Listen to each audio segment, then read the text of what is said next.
Bonjour, je m'appelle Elodie, j'étais assistante de direction avant et maintenant je suis peintre en bâtiment. Suivez-moi, je vais vous montrer mon chantier.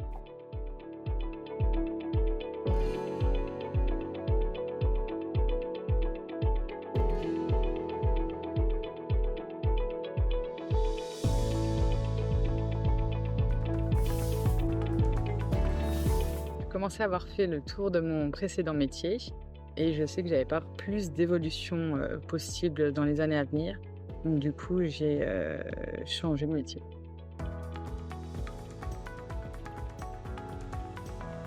Mon métier d'avant, j'étais assistante de direction dans un atelier mécanique de précision. Donc on faisait des pièces mécaniques pour des usines telles Saint-Gobain, Pont-à-Mousson, les hôpitaux, etc.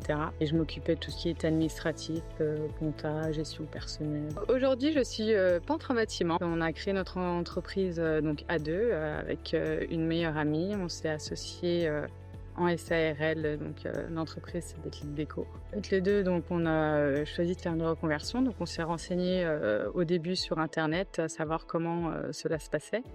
Ensuite, on a vu qu'il fallait voir un conseiller en évolution professionnelle, là qui nous a parlé de transition pro Grand Est et de formation de peintre en bâtiment. Nous, on avait choisi l'AFPA-Lac sous Nancy, c'était le plus près, et c'était une formation pour adultes qui était de 9 mois. Et donc du coup, on a eu plusieurs rendez-vous avec ce conseiller en évolution professionnelle, entre lui et toutes les démarches qu'on a fait sur Internet, etc.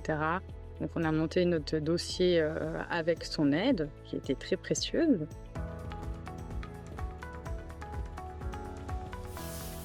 Alors on n'a pas rencontré de difficultés, nous, c'était juste un dossier qui était très lourd quand même administrativement.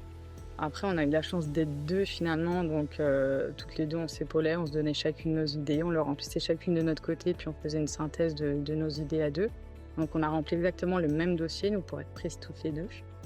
Après le dossier, les questions étaient assez claires, assez limpides, assez explicatives, et donc on n'a pas eu de problème pour remplir le dossier. Nous, notre souci était seulement qu'on voulait être prises toutes les deux. Donc, on a eu la chance d'être prises toutes les deux et à l'AFPA Lac-Sous. Et notre dossier à transition pro Grand Est a été validé toutes les deux. Donc, on n'a pas eu de difficulté. Effectivement, une reconversion, ça change quand même pas mal le rythme de la famille, etc.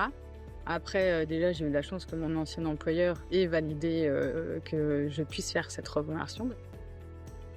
Donc déjà, mon ancien employeur a très bien compris mon objectif. Du coup, j'ai eu la chance d'être rémunérée toujours par mon ancien employeur pendant ma formation. Donc au niveau rémunération, j'ai pas eu de changement. Niveau rythme à la maison, un petit peu, parce que du coup, la formation commençait assez tôt et c'est souvent moi qui m'occupais des enfants le matin. Donc mon mari a un peu pris le relais durant la formation.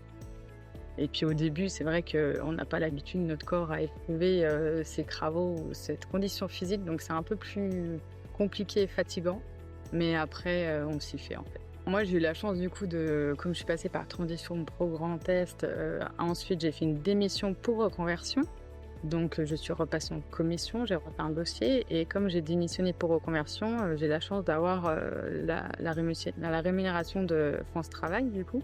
Ce qui me permet de faire une trésorerie actuelle à mon entreprise, ce qui est entre guillemets la sécurité. Alors effectivement, j'ai moins de rémunération que ce que j'avais quand même quand je travaillais.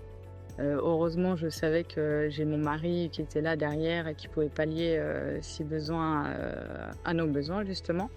Après, il y a des insécurités certes à créer son entreprise, mais c'est un challenge et c'est pareil, si on ne se lance pas, on ne peut pas savoir.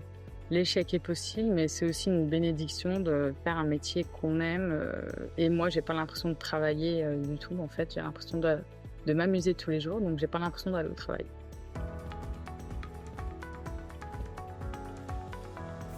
Alors, je dirais aux personnes qui hésitent à sauter le pas, on n'a qu'une vie, on ne sait pas de quoi demain est fait. Et si on peut se lancer, au moins essayer. Au pire, on tombe, c'est un échec, on se relève, mais il faut au moins tenter.